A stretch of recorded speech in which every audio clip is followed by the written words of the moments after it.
there's a timeline where this could be over with by early next week.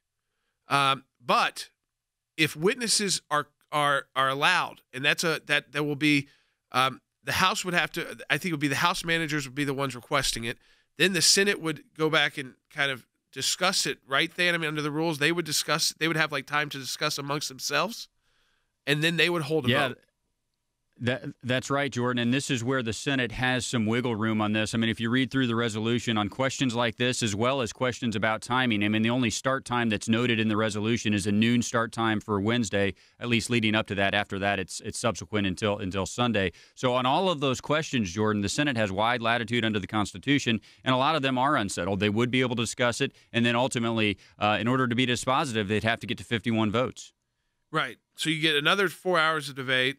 And then they would debate, and then when you call, it's each witness gets voted on after the deposition.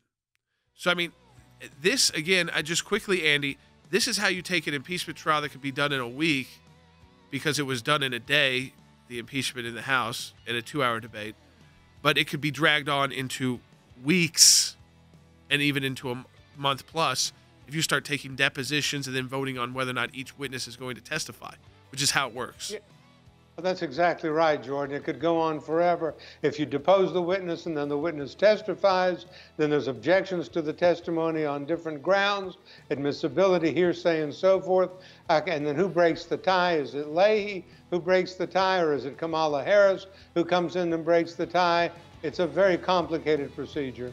While this impeachment trial is going on, what they're not going to be considering is the COVID relief package. I mean, that is on the back burner till the end of this trial. And by the way, both the House and the Senate have passed a resolution saying that they are going to move that with only Democrat votes using the budget reconciliation process. So look, you just, as a voter, Jordan, you've got to look into this political fishbowl that we're in right now and realize what's happening. Those priorities, the pandemic relief efforts, are being set on the back burner for what? For political considerations of 2022 and 2024. I don't think there's another justification for it. I really don't, because you're not going to get to 67 votes.